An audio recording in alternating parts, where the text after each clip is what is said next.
My parents accused me of trying to buy love, and they gave the truck I gave them to my sister. The tow truck's headlights sliced through the darkness as it pulled away with my $45,000 gift. My sister's hysterical calls lit up my phone, but I silenced it without a second thought. They said I was trying to buy their love. Well, they were about to learn what happens when you reject both the gift and the giver. I'm Lauren, 33, a corporate tax attorney with a knack for details that others miss. That's what makes me good at my job, and apparently, what made me the family disappointment. Growing up in suburban Massachusetts with parents who valued appearances over authenticity shaped me in ways I'm still unraveling in therapy. It started 3 months ago when I decided to do something nice for my parents. Dad had been complaining about his old pickup truck breaking down, and Mom kept mentioning how they couldn't afford a new one with retirement looming. After landing a major promotion at the firm, I thought I'd finally found a way to make them proud.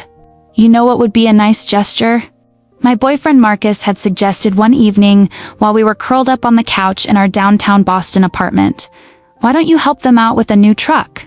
You've been saying you wanted to do something meaningful with your bonus. I turned the idea over in my mind, feeling a flutter of excitement. That's perfect. Dad's been driving that rusted-out Ford since I was in high school. Marcus gave me a cautious look. Just remember what happened with the Christmas gifts last year.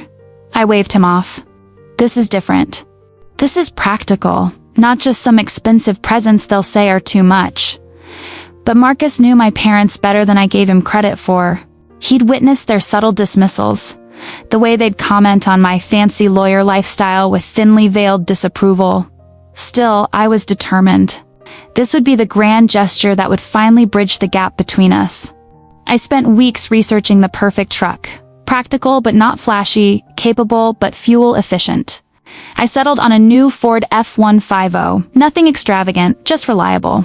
When I drove it to their house with a simple red bow on the hood, I imagined tears of joy, maybe even a rare hug from Dad. "What's this?" Mom asked, arms crossed as I stood in their driveway, grinning like a fool. "It's for you guys," I said, holding out the keys. I know Dad's truck has been giving him trouble, and I wanted to help. Dad emerged from the garage, wiping his hands on a rag. His expression wasn't the one I'd pictured in my daydreams. "Lauren, what have you done?" My smile faltered. "Bought you a new truck. Your old one is practically falling apart and we don't need your charity," Dad cut in, his voice sharp. Mom stepped forward. "Honey, this is ... excessive. What are the neighbors going to think?" I felt my cheeks burn. "It's not charity. I got a big bonus, and I wanted to do something nice for you both. Is this how you're spending your money?" Dad shook his head. "No wonder you can't afford a house yet. Always flashy spending instead of investing in your future." The irony wasn't lost on me. I owned my condo outright while they still had 15 years left on their mortgage, but I swallowed the correction. "It's just a truck, Dad. Something practical you need. We don't need handouts from our children to get by," Mom said, her lips pressed into a thin line. I took a deep breath. "It's not a handout. It's a gift because I love you and I can afford it." After an hour of tense conversation, they reluctantly accepted the truck, though their thanks felt hollow. I drove home feeling deflated, but I told myself they'd come around once they started using it. For a few weeks, things seemed okay. Dad called once to ask about the warranty information, and Mom sent a text saying the truck was very nice to drive to church. I counted it as progress. Then came my sister Amber's visit. Younger by 4 years, Amber had always been the family favorite, the one who stayed close to home, who called every day, who embraced the small-town life our parents valued. She'd struggled financially after her divorce last year, but refused my offers to help with her legal fees.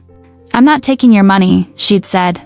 "I'm not gonna owe you anything." I hadn't seen Amber since Christmas. So when Mom invited me over for dinner while she was visiting, I agreed despite my reservations. The moment I pulled into the driveway, I noticed the new truck was gone, replaced by Dad's old beater. Inside, the tension was palpable. Amber wouldn't meet my eyes as Mom served pot roast, Dad's favorite. We made small talk about the weather, about my cousin's new baby, about everything except what was clearly on everyone's mind. Finally, I couldn't take it anymore. "Where's the truck?" I asked, setting down my fork. Dad cleared his throat. "We gave it to Amber." The room went silent. I stared at him, certain I'd misheard. "You what?" "Amber needs it more than we do," Mom explained. as if it were the most reasonable thing in the world. Her car broke down last week, and with the kids to drive around, she needs something reliable. I turned to look at my sister, who was suddenly very interested in her mashed potatoes. "And you accepted it?" She shrugged, still not meeting my eyes. "They insisted. And, I can't afford anything like this on my teacher's salary. It's just that," Dad added, leaning forward, "we've been thinking about what you said when you gave it to us. About how you can afford it because of your big city job and all, and," I prompted, my voice dangerously calm. Mom patted my hand. "Honey, we know what you're doing. You're trying to buy our approval because you chose a different path than what we wanted for you." The accusation hit me like a physical blow. "Excuse me?" "It's okay, Mom," continued, misreading my shock for embarrassment. "We understand. But material things aren't going to change the fact that you moved away and chose career over family." Dad nodded sagely. "We love you just the same, Lauren. You don't need to buy expensive gifts to prove anything." I looked between them, struggling to process what was happening. They'd taken my genuine gesture, twisted its meaning, and then given away a $45,000 gift as if it were a hand-me-down sweater. And they somehow thought they were teaching me a valuable lesson. "I see," I said finally, my voice steady despite the hurricane of emotions inside me. "And did you transfer the title to Amber's name?" They exchanged a look. "Well, no," Dad admitted. "We haven't gotten around to the paperwork yet." I nodded, taking a sip of water to buy myself time. A memory surfaced. The dealer had suggested putting the truck in my parents' names directly, but I'd kept it in mind temporarily because Dad wasn't there to sign. I'd planned to transfer it the following week, but after their lukewarm reception, I'd put it off. The truck was still legally mine. "That's something we should take care of soon," I said, forcing a smile. "Don't want any complications with insurance." The conversation moved on, but I barely heard it. My mind was racing, calculating. The insurance was in my name too. The payments were automatic from my account. Amber drove me out in my, her new truck later that night to see her kids at their baseball practice. The whole time she chattered about how generous our parents were, how the truck was exactly what she needed, how lucky she was to have such a supportive family. Not once did she thank me or acknowledge that it had been my gift to begin with. When she dropped me back at our parents' house, she patted my arm condescendingly. "Laure, maybe this is a sign you should come home more often. Focus on what really matters instead of always working. Then Mom and Dad wouldn't worry about you so much." I smiled tightly as I got out. "You might be right, Amber." That night, in the childhood bedroom that had remained unchanged since high school, I opened my laptop and made 2 phone calls. First to my insurance company to cancel the policy, effective immediately, then to a reputable towing company in town. "Yes," I explained quietly. "The vehicle is registered in my name, Lauren Mitchell. I need it picked up from this address tomorrow morning around 9 a.m. My parents are confused about the ownership situation, so they might argue, but I'll email you all the documentation tonight." The woman on the other end assured me they dealt with complicated family situations all the time. "We'll be discreet, Miss Mitchell. Where would you like the vehicle delivered?" I gave them the address of a dealership back in Boston. "I'll be there to meet it." After hanging up, I lay back on my narrow twin bed, staring at the glow-in-the-dark stars I'd placed on the ceiling as a teenager. For the first time in years, I felt a strange sense of calm. The hurt was still there, a dull ache beneath my ribs, but something else was emerging, clarity. My parents had never seen me clearly, had never valued what I offered, and my sister had been content to benefit from their warped perspective. Tomorrow would bring chaos, recriminations, maybe even the final severing of already frayed family ties. But tonight, under the artificial stars of my past, I made peace with that possibility. I drifted off to sleep with my phone on silent, ignoring the new message from Marcus asking how dinner had gone. He'd find out soon enough. We all would. The house erupted in chaos at precisely 9:17 a.m.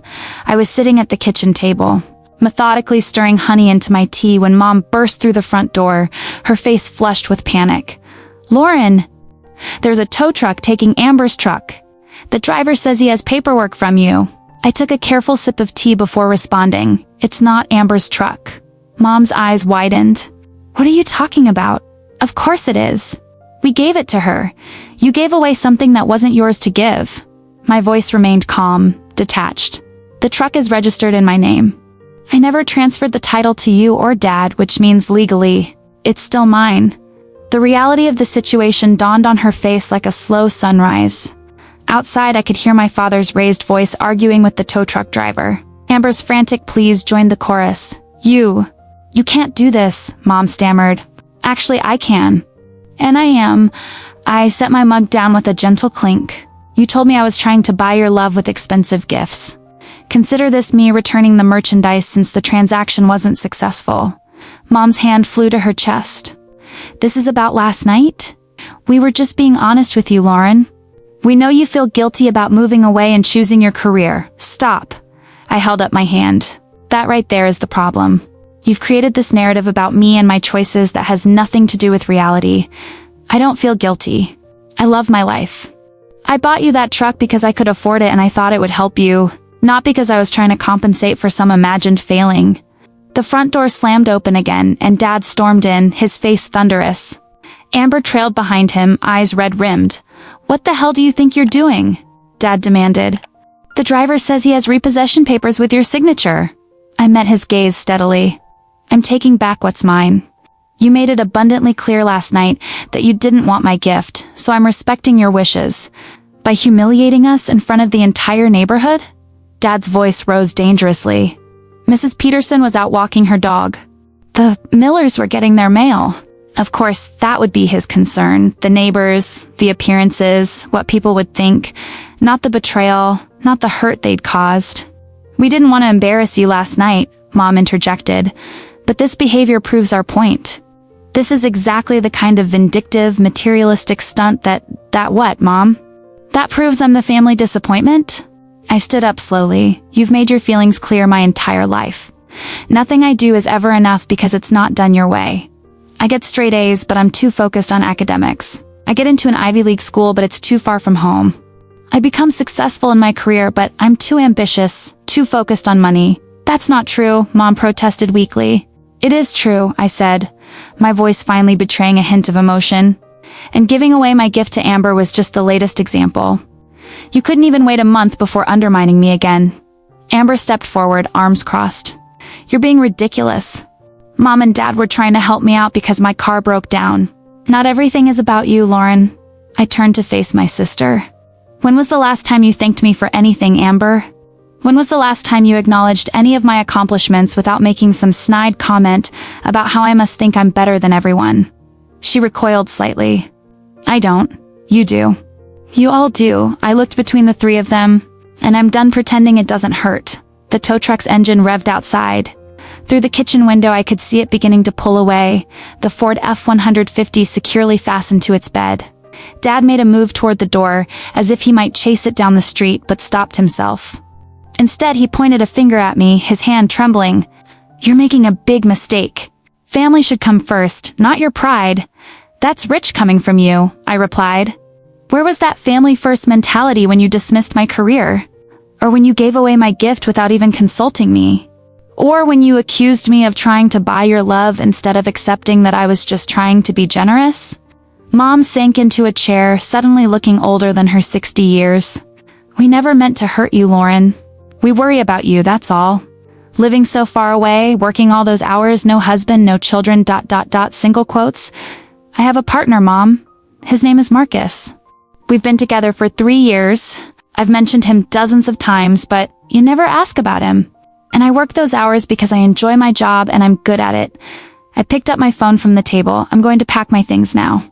I think it's best if I head back to Boston today instead of staying until Sunday. You're leaving? Just like that? Amber's voice cracked. After you took away the truck I need for the kids? How am I supposed to drive them to their activities now? I paused at the doorway to the kitchen. The same way you did before yesterday, in your own car. And if it's truly broken down beyond repair, perhaps you should consider using some of the money you've been saving. Her face flushed. What money?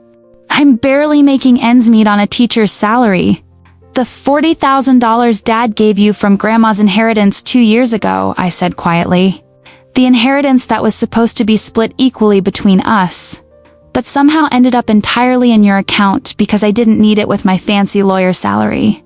The silence that followed was deafening. Mom's gaze dropped to the table. Dad shifted uncomfortably. That's different, Amber finally stammered. Is it? I raised an eyebrow. Because it seems like the exact same pattern to me. What's mine can become yours whenever it's convenient, but what's yours stays yours. And our parents enable it every time. I turned to leave but stopped when Dad called my name. His voice had lost its edge, replaced by something that almost sounded like uncertainty. Lauren, wait. You're overreacting. We can talk about this. I turned back slowly. I've tried talking for years, Dad. You don't listen. You don't hear me. So now I'm showing you instead. Upstairs, I packed methodically, folding each item with precision. The childhood bedroom that had remained frozen in time now felt like a museum exhibit of a life I no longer recognized. The debate trophies, the honor roll certificates, the college acceptance letters, all displayed proudly but never truly celebrated. My phone buzzed with a text from Marcus. Everything okay? Should I be worried about the truck delivery scheduled for this afternoon? I typed back, I'll explain everything when I get home. Just accept the delivery if I'm not back in time. Single quotes. As I zipped my suitcase, there was a soft knock at the door. I expected Mom, armed with tears and guilt, but it was Amber who stood in the hallway, arms wrapped protectively around herself. Can we talk? She asked, her voice smaller than I'd heard it in years. I gestured for her to come in. She perched on the edge of the bed next to my packed luggage. Did you really take the truck just to hurt me? She asked. I sighed, setting down the book I'd been about to pack. No, Amber. I took the truck because it was mine, and because I was hurt that you and our parents thought so little of my intentions.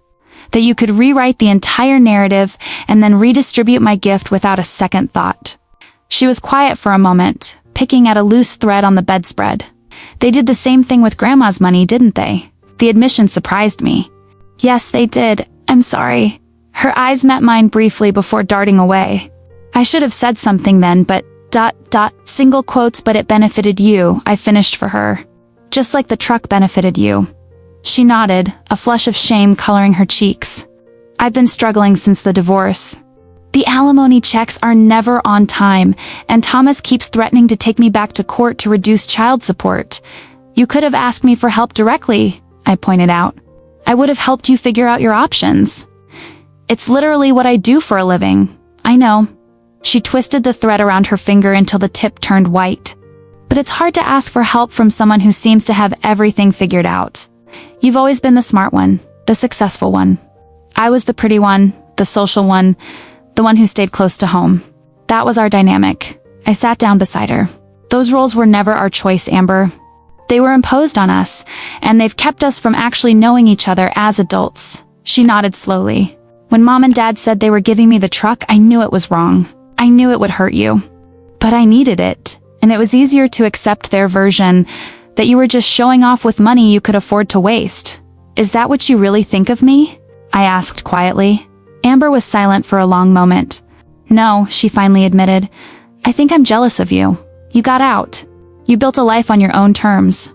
I followed the path of least resistance, and now I'm divorced with 2 kids, living in the same town I grew up in, teaching at the same school we attended. There's nothing wrong with the choices you made, I said, but they were your choices, just like mine were mine.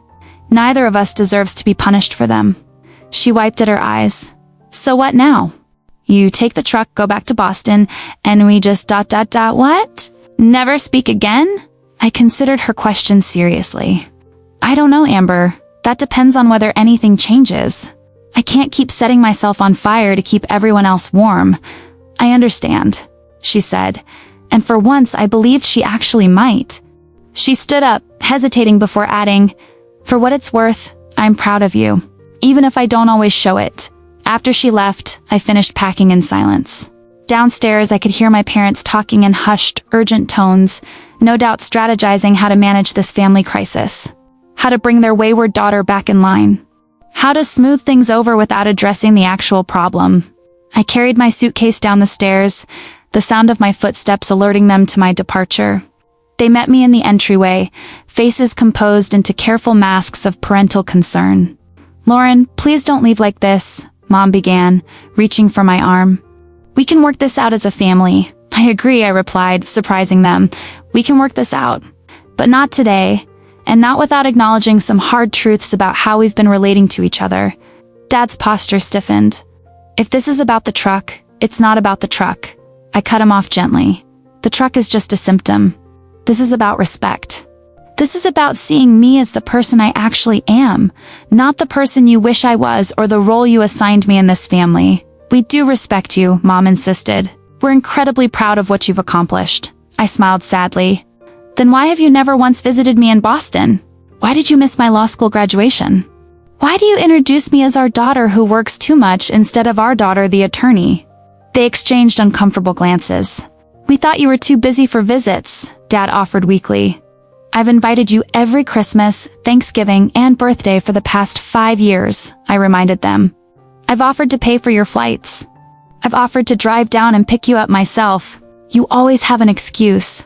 Mom's eyes welled with tears. It's just so far, and you know your father doesn't like cities. It's a 3-hour drive, I said flatly. You drove 6 hours to see Amber's college art show sophomore year. The silence that followed spoke volumes. I'm going to go now, I continued, picking up my suitcase. I'll text when I get home safely. And the truck? Dad asked, his pragmatic nature asserting itself even now. Is mine? I finished firmly. I'll decide what to do with it once I've had time to think. Mom stepped forward suddenly, wrapping her arms around me in an awkward hug. We do love you, Lauren. In our own way. I patted her back, not quite returning the embrace, but not pulling away either. I know you do, Mom, but sometimes love isn't enough without understanding. The drive back to Boston gave me time to process. The morning's confrontation replayed in my mind, each heated exchange taking on new dimensions as I examined it from different angles. Had I overreacted? Perhaps. But years of accumulated slights and dismissals had finally reached a breaking point. My phone rang through the car's Bluetooth system. Marcus. Hey, I answered, grateful for his familiar voice. So funny story, he began, his tone deliberately light. I just signed for a Ford F-150 delivery. Should I be concerned that my girlfriend is suddenly into monster trucks? Despite everything, I laughed. It's a long story. I'll be home in about an hour. I'll have dinner waiting. And wine. Sounds like you might need it. You have no idea, I sighed. Is there room in the parking garage for both our cars plus the truck? Already handled it with the building manager, he assured me. You can have my spot for the truck. I'll park on the street until we figure out what's happening. That was Marcus. Practical. Supportive, never jumping to conclusions. The opposite of my family in every way that mattered. Thank you, I said, meaning it more than he could know. Always, he replied simply. Drive safe. As I merged onto the highway, my phone began buzzing with texts. I ignored them, focusing on the road ahead, and the city's skyline gradually appearing on the horizon. Boston. Home. The place I'd chosen for myself, built for myself, despite everyone telling me I was making a mistake. That evening, curled up on our couch with takeout containers spread across the coffee table, I told Marcus everything. The initial gift, my parents' lukewarm reception, their decision to give the truck to Amber, the accusation that I was trying to buy their love, and finally, my impulsive but calculated response. He listened without interrupting, his expression thoughtful. When I finished, I waited for his verdict, half expecting him to tell me I'd gone too far. Instead, he said, I'm proud of you. I blinked in surprise. For what? Having a public meltdown and repossessing a gift? For standing up for yourself, he clarified. For not letting them gaslight you about your own intentions. For drawing a boundary. I let his words sink in. A boundary. That's exactly what I'd done, wasn't it? After years of letting the slights slide, of making excuses for their behavior, I'd finally said, no more. I still feel guilty, I admitted. Amber really did need that truck. Marcus nodded. And if she'd approached you honestly, acknowledged your generosity, and asked for help, what would you have done? Helped her, I answered without hesitation. Found her a reliable car within her budget, maybe even helped with payments. Exactly. He squeezed my hand. The issue isn't your generosity. It's their inability to accept it without rewriting the narrative to make you the villain. My phone buzzed again, the 15th notification in the past hour. I finally picked it up to check. 7 missed calls from Mom, 3 from Dad, 5 texts from Amber, please call Mom, she's really upset. Dad says you're not answering his calls either. Can we please talk about this like adults? The kids are asking where the new truck went. What am I supposed to tell them? Lauren, please. This is getting ridiculous. I set the phone down without responding. They think I'm being childish, I told Marcus. That I'm having a tantrum. Of course they do, he replied. It's easier than admitting they hurt you. It's easier than examining their own behavior. So what do I do now? He shrugged. Whatever you want. That's the beauty of being an adult who pays her own bills. The truck is yours. You can sell it, keep it, donate it to charity, or drive it off a cliff if you want. I laughed, the tension finally breaking. I'm not much of a truck person. Neither am I, he agreed, grinning. But it sure does look impressive taking up 2 parking spaces in the garage. That night, I slept better than I had in years. The weight of unmet expectations temporarily lifted from my shoulders. In the morning, over coffee, I made a decision. I'm going to sell the truck, I told Marcus. Use the money to set up a proper emergency fund for Amber and the kids, maybe a college fund too, but through a trust, with clear terms. He nodded approvingly. Setting boundaries doesn't mean cutting people off. It means changing the terms of engagement. Exactly, I agreed. And the first term is honesty. No more pretending. I picked up my phone and composed a group text to my parents and Amber. I've had time to think about yesterday. I'm not sorry for taking back what was legally mine, but I am sorry for how things escalated. The truck was meant as a genuine gift, not an attempt to buy affection. When you reframed my intentions and then gave away my gift without consulting me, it hurt deeply. I'm selling the truck and using the proceeds to establish a trust for Amber's children's education and an emergency fund for their family's needs. This isn't about money. It's about respect. Moving forward, I need us to be honest with each other, even when it's uncomfortable. I need my choices to be respected, even when they're different from yours. And I need to be seen for who I actually am, not who you wish I was. I love you all, but love without understanding and respect isn't enough. I'm open to talking further when everyone's had time to reflect. I hit send before I could second-guess myself. Within moments, the typing indicators appeared. I set the phone face down on the table. Not dealing with their responses right now? Marcus asked. I shook my head. They need time to process just like I did. And I need to get to work. I have a 9 o'clock with the Peterson account. He smiled at me over his coffee mug. That's my girl. Setting boundaries and still making it to the morning meeting, I gathered my things, sliding my laptop into my bag with practiced efficiency. The heaviness that had been my constant companion when dealing with family matters felt lighter somehow, replaced by a newfound clarity.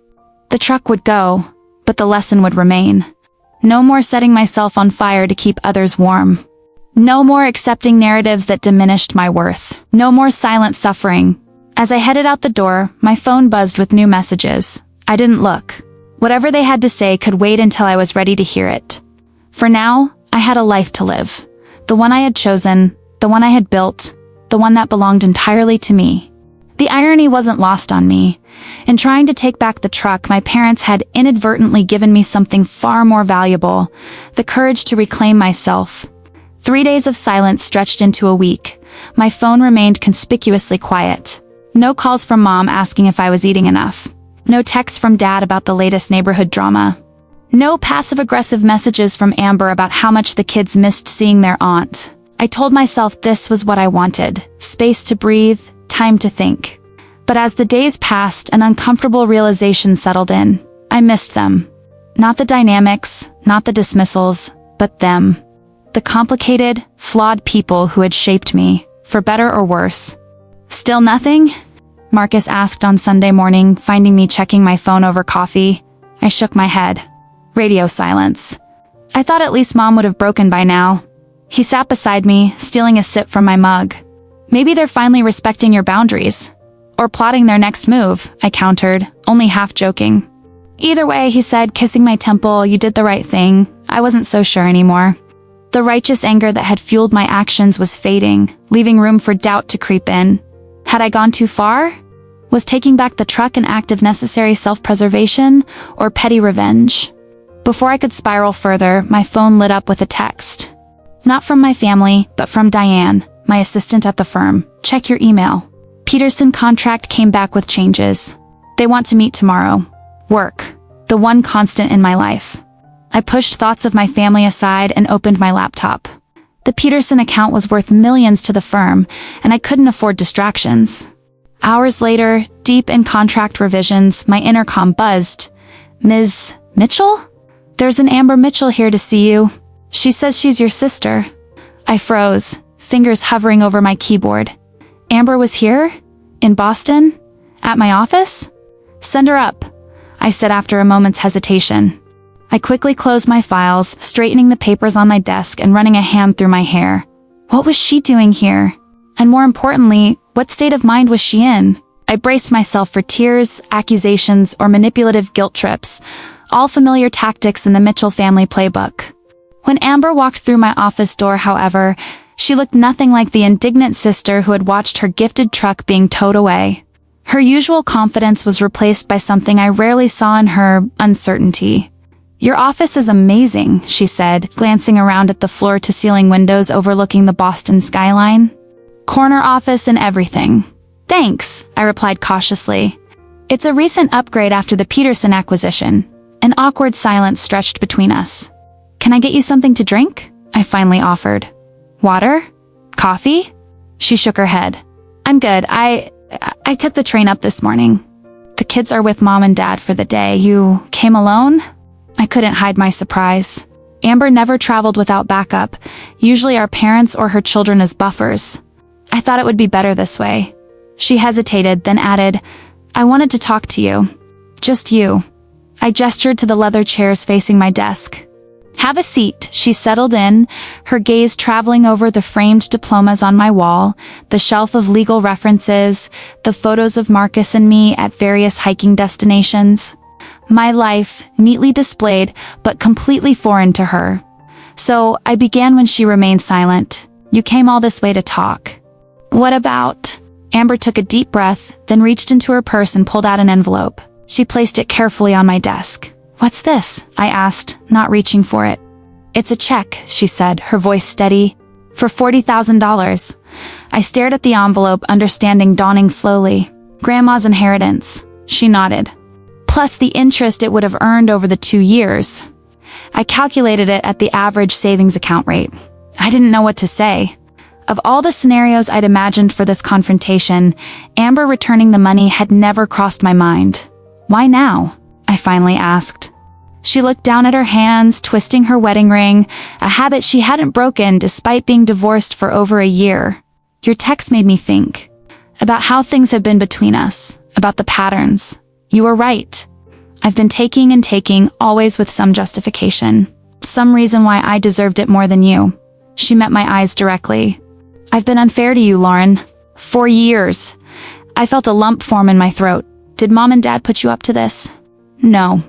She gave a short, humorless laugh. They don't even know I'm here. In fact, they'd probably be furious if they knew. Why's that? Amber sighed. Because we're not supposed to admit there's a problem. We're supposed to pretend everything's fine, that we're the perfect family. That there aren't ... inequities. Inequities, I repeated. That's a diplomatic way of putting it. I've been their favorite, she said bluntly. We both know it. I've benefited from it my entire life. And I never once stood up for you when they dismissed your accomplishments or criticized your choices. The frank admission left me momentarily speechless. The truck was the wake-up call, she continued when I didn't respond.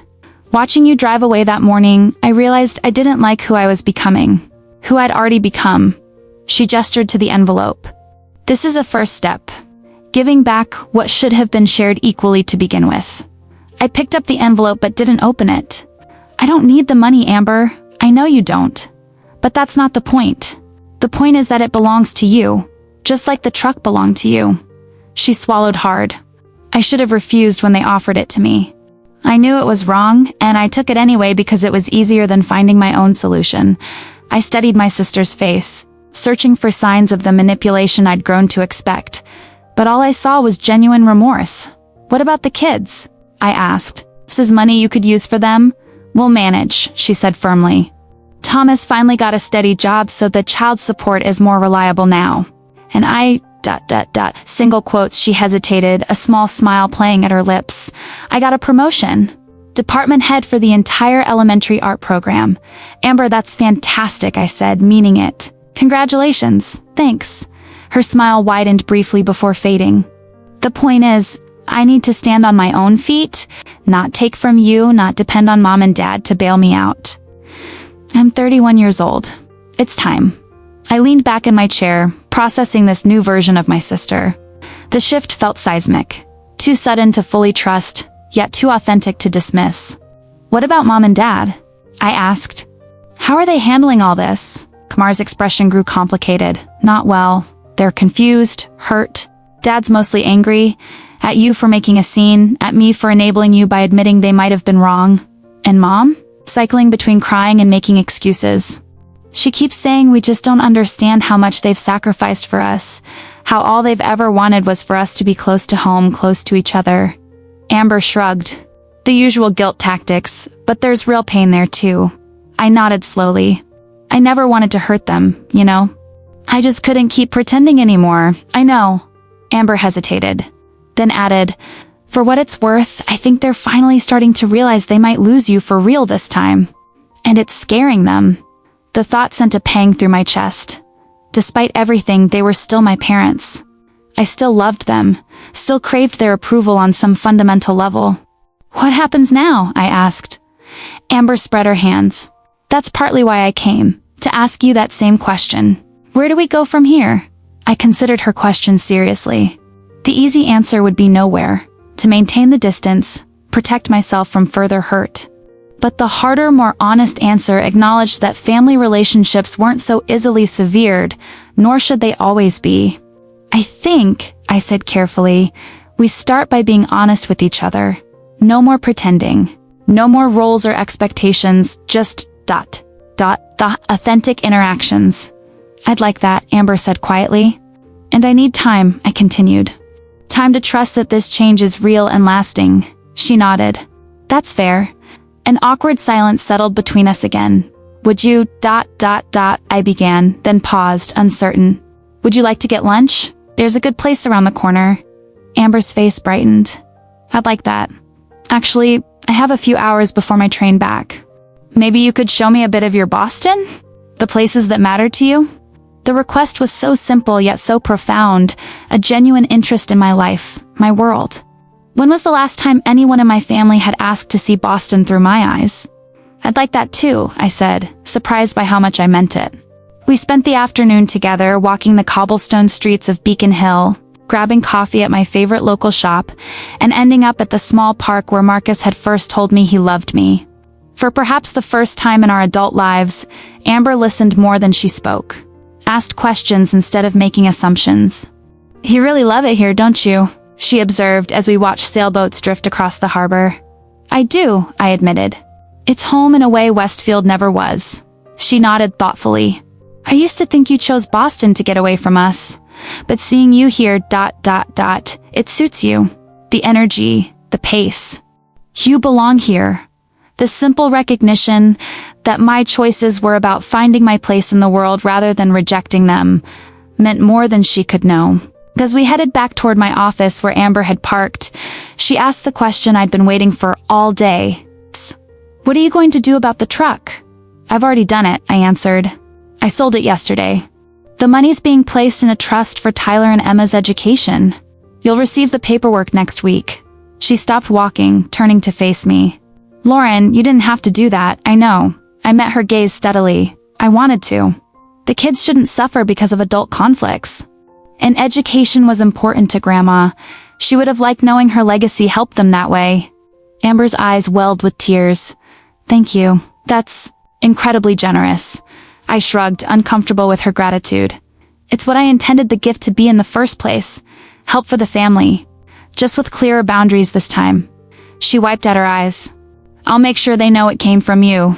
No more letting Mom and Dad rewrite the narrative. We reached my building, pausing awkwardly at the entrance. So, Amber said, I should probably get going if I want to catch my train. I nodded. Text me when you get home safely, I will.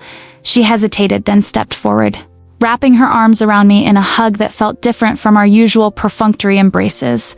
Warmer, more genuine. I'm sorry, she whispered against my shoulder, for everything. I want to do better.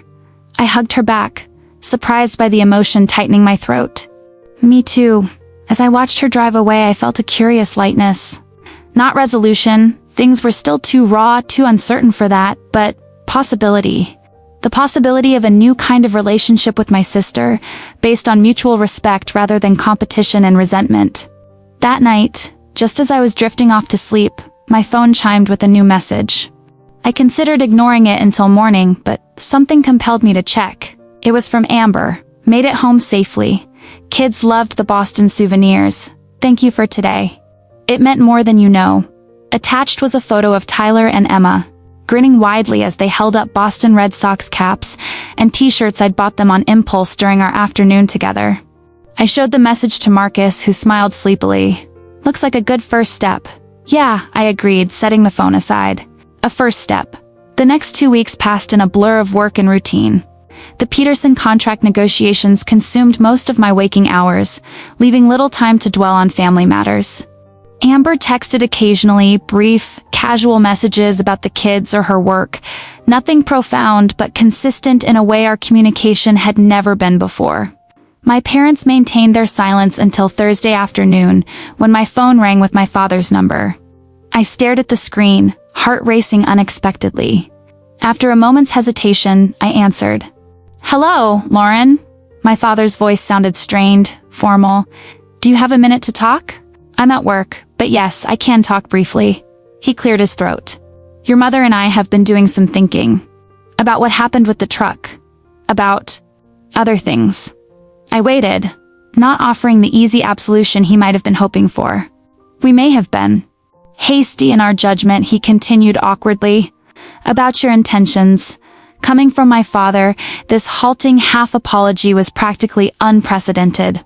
I appreciate you saying that, I replied, keeping my voice neutral. Amber told us she visited you, he added, an edge creeping into his tone. And that she returned the inheritance money.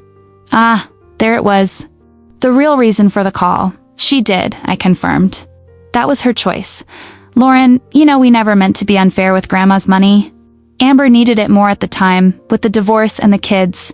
Dad, I cut him off gently. I don't want to rehash this. What's done is done.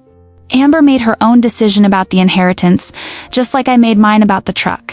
He was quiet for a moment. Your mother misses you, he said finally, changing tactics. She's been worried. The guilt trip. Right on schedule. I miss her too, I said, surprising myself with the truth of it. Both of you. Then why don't you come home this weekend? We could talk in person. Clear the air. I closed my eyes, centering myself. I can't this weekend. The Peterson contract is in final negotiations. Work again, he muttered, the familiar disapproval creeping back into his voice. Always work. I let the comment pass. I could come the weekend after next, I offered instead. But Dad, if I do come, things need to be different. I need you and Mom to hear me, really hear me, not just wait for your chance to explain why I'm wrong. We hear you just fine, he protested. No, Dad, you don't. You never have.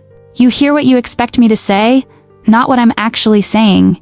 He sighed heavily. Your mother says the same thing. That we don't listen.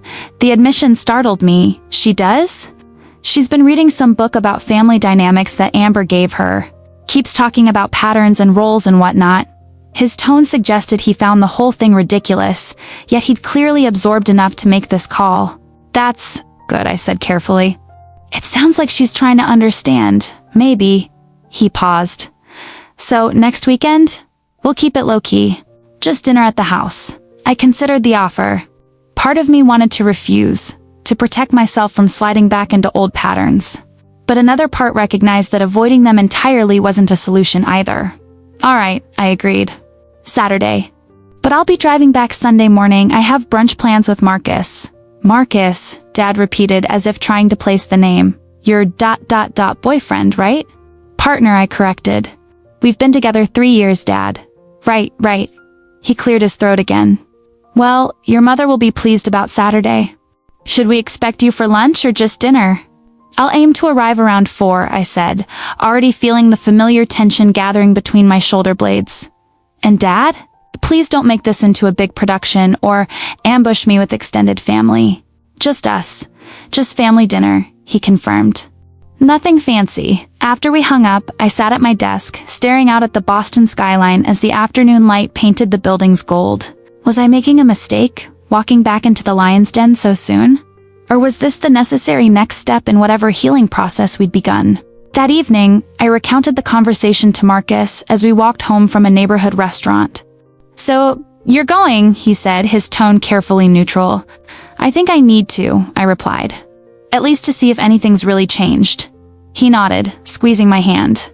"Want company?" I could rearrange my Saturday client meetings. The offer touched me deeply. Marcus knew exactly how difficult these family visits were for me. "Thank you, but I think I need to do this alone the first time," I said. "Test the waters." "Fair enough.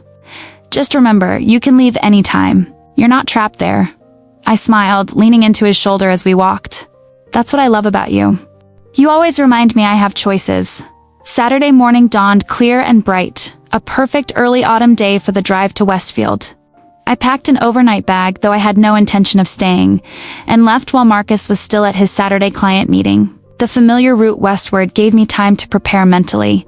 What did I want from this visit? Not an explicit apology, my parents weren't capable of that level of vulnerability, but perhaps acknowledgement. Recognition that our relationship needed to change. Space for me to be my authentic self, rather than the role they'd assigned me. As I pulled into their driveway, I noticed Amber's car already parked out front. So much for just us, though I'd half expected this. Taking a deep breath, I grabbed my bag and headed for the door. Mom opened it before I could knock, enveloping me in a tight hug that smelled of her familiar perfume and the baking bread that had been a constant of my childhood. "Lauren," she breathed, holding me at arm's length to examine me. "You look thin. Are you eating enough?" "Something's never changed." I suppressed a smile. "I'm eating just fine, Mom. Well, come in. Your father's watching the game. And Amber's here with the kids. They insisted on seeing their aunt." I stepped inside, the house exactly as it always was, immaculate, frozen in time. The familiar sounds of a baseball game drifted from the living room, punctuated by my father's occasional comments to the television. "Lauren's here," Mom called out, ushering me down the hallway. Dad looked up from his recliner, offering a nod that was his version of an enthusiastic greeting. Just in time. Red Sox are up by 2 in the 7th. The afternoon unfolded with unexpected ease. Mom bustled in the kitchen, refusing all offers of help. Dad and Tyler watched the game, bonding over statistics and strategy. Emma showed me her latest art projects, proudly explaining that she was talented like Mommy. Amber and I found ourselves on the back porch, watching the sunset paint the sky in shades of pink and gold.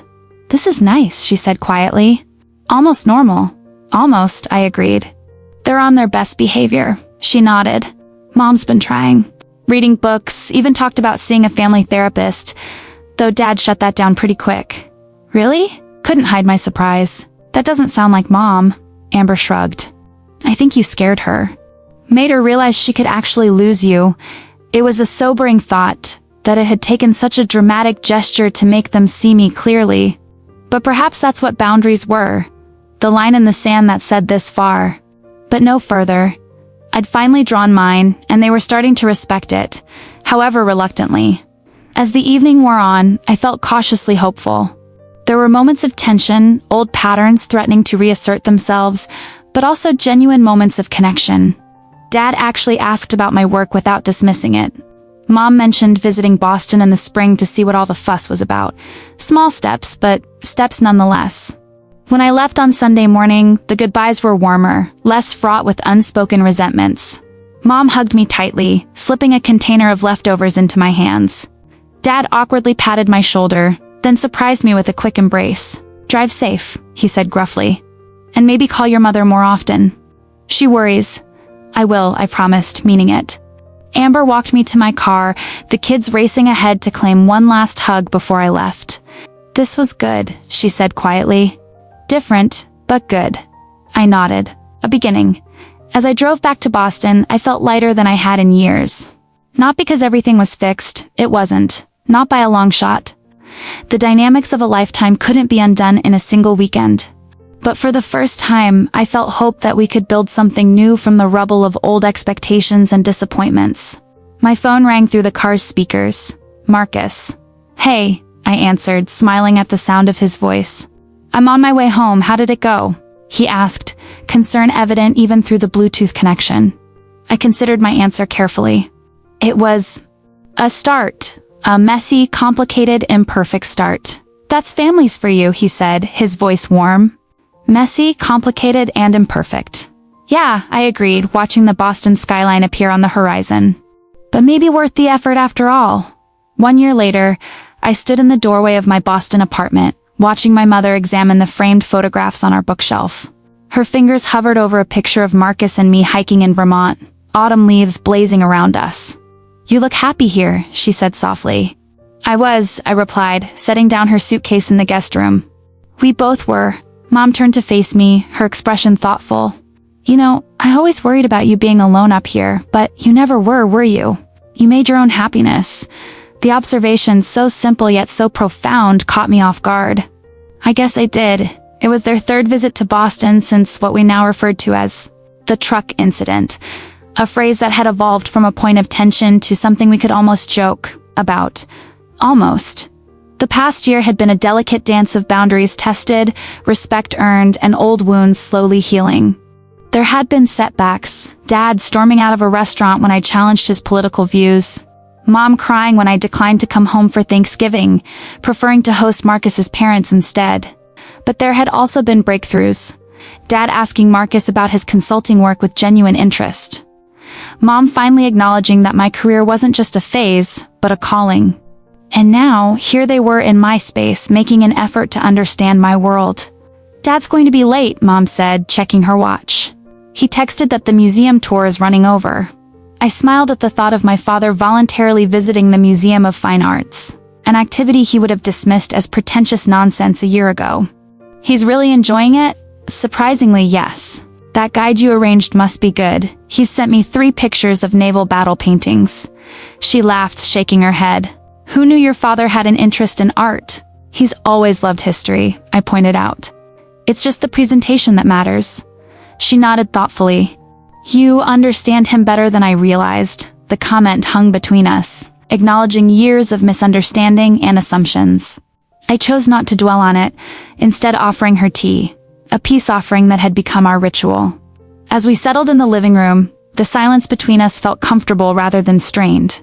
Progress. Amber sent me Tyler's report card I mentioned, sipping my tea, straight as in math. Looks like those tutoring sessions are paying off. Mom beamed with grandmother's pride. He's so bright. Gets that from his aunt, I think. The casual compliment, spoken without calculation, warmed something inside me. He just needed someone to make it interesting. Math can be fun if it's not just worksheets and memorization. You always did like puzzles, Mom mused. Remember those logic problems you used to do? Your father would time you, so proud when you beat your record. I blinked in surprise. I didn't think he noticed. Oh, Lauren. She set down her cup with a sigh. He noticed everything about you. We both did. We just didn't always know how to show it in ways you could recognize. I considered her words, thinking back to childhood moments I'd interpreted as dismissal or disinterest. Had there been pride there too, hidden beneath the criticism and concern? It goes both ways, I admitted. I was so focused on proving myself, on being independent, that I probably missed signs of your support. Mom reached across the coffee table, her hand covering mine. We all missed a lot, didn't we? We're here now. A key turned in the lock and Marcus entered, his arms full of grocery bags. Mrs. Mitchell, you made it. How was the train? Mom stood to help him with the bags, falling into easy conversation about the merits of train travel versus driving.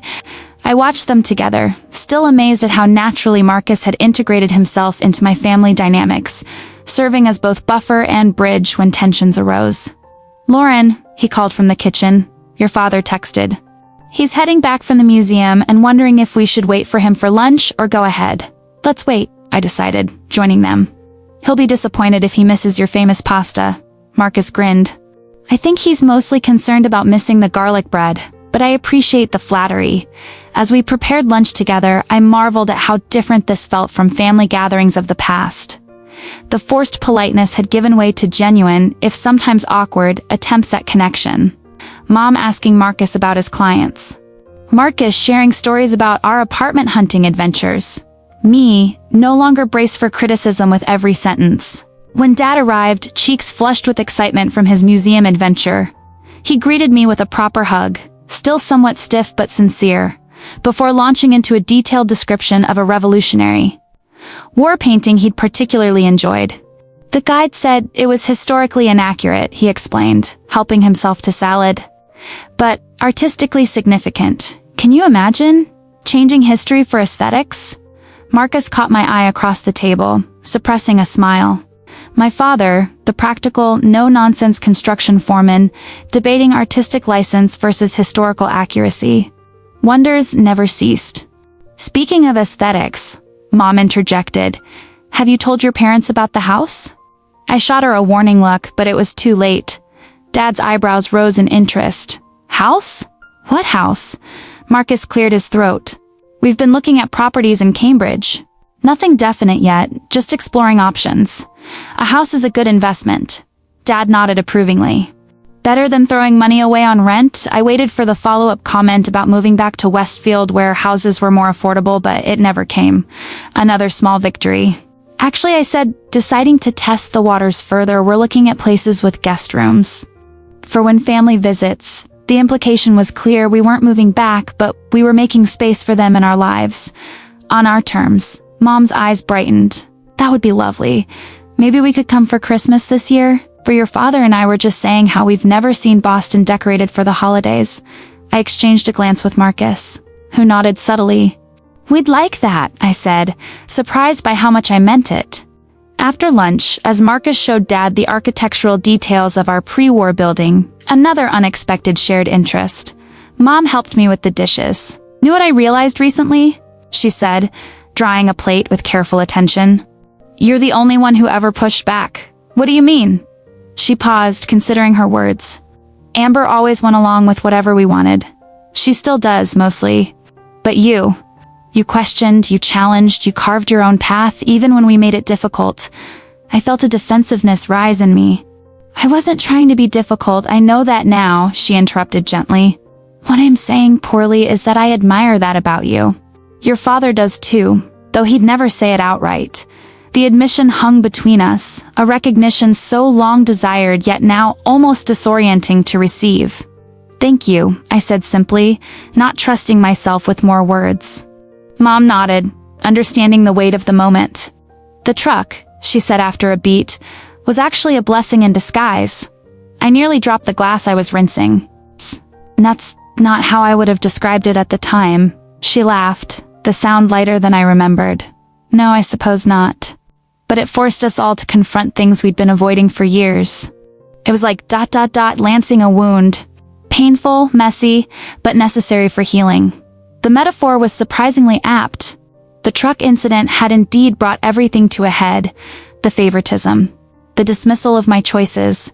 The pattern of taking without acknowledging. But from that painful confrontation, something healthier had begun to emerge.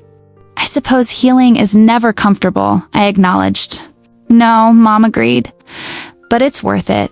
Later that evening, as Marcus and I prepared for bed, I recounted my conversation with Mom. The truck is a blessing, he mused, pulling back the covers. That's quite the reframing. She's not entirely wrong, I admitted, sliding in beside him. It was a catalyst. Things couldn't have continued as they were. He propped himself up on one elbow. Are you happy with where things are now? With your family? I considered the question carefully. Happy isn't quite right. Cautiously optimistic. Grateful for the progress. Still wary of backsliding, but not constantly bracing for disappointment anymore? No, I realized.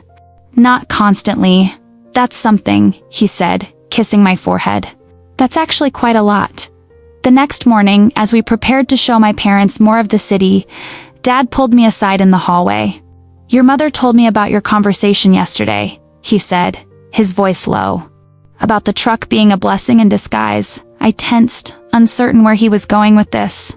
Dad, we don't need to rehash. Let me finish, he interrupted, but gently. I want to say that I agree with her. Not about everything. I still think you could have handled it differently, but about it being necessary. Coming from my father, this was monumental. Not quite an apology, but an acknowledgement. I waited, giving him space to continue. "I've always been proud of you, Lauren," he said, his voice gruff with emotion.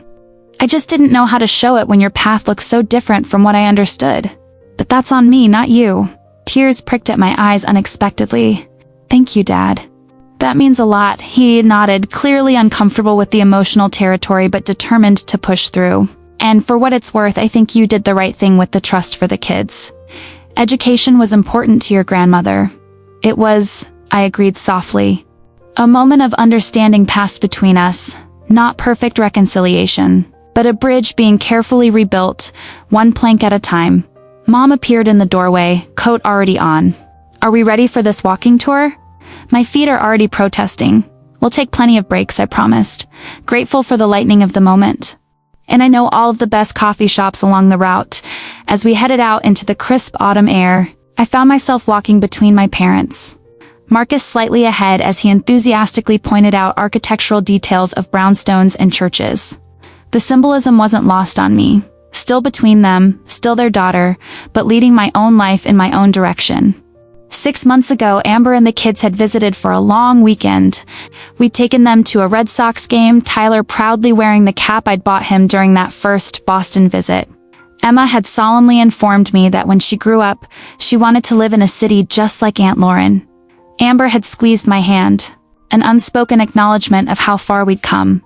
The trust for the children's education was now fully established, with quarterly statements going directly to Amber. She'd called me in tears after receiving the first one. "You didn't have to do this," she'd said. "I know," I'd replied. I wanted to single quotes now, watching my parents take in my city, truly seeing it through my eyes for perhaps the first time. I felt a sense of completion. Not perfection, not full resolution, but a circle coming around to something closer to wholeness. That evening, as we said goodbye at the train station, Mom hugged me tightly. "Thank you for sharing your life with us," she whispered. "Your real life, not just the version we wanted to see." Dad's farewell was more restrained, but no less meaningful. "That house in Cambridge," he said, "if you find one you like, I could come up for a weekend. Help check the foundation, the wiring. If you want, I'd like that," I said, meaning it. As their train pulled away, Marcus slipped his arm around my waist. "Is he okay?" I leaned into him, watching the train disappear into the distance. "Yeah," I said, surprised by the truth of it. "I really am. The truck was long gone, sold to a contractor in New Hampshire. Its monetary value transformed into future opportunities for my niece and nephew. But what remained was far more valuable, the hard-won understanding that love didn't have to be earned or bought or proved, just honestly given and received with clear boundaries and mutual respect." As we walked back through the city streets toward home, our home, I thought about choices. The choice to take back what was mine. The choice to establish boundaries. The choice to allow for reconciliation without compromising my self-worth. Some might say I'd lost a truck but gained a family. The reality was more nuanced. I hadn't gained a perfect family. Such a thing didn't exist. What I'd gained was an authentic relationship with the imperfect people who had shaped me, for better and worse. And perhaps most importantly, I'd gained a deeper understanding of my own worth, not defined by their approval or disapproval, but by the life I had built for myself, on my own terms. That understanding, unlike any truck or material possession, was something no one could ever give away without my permission.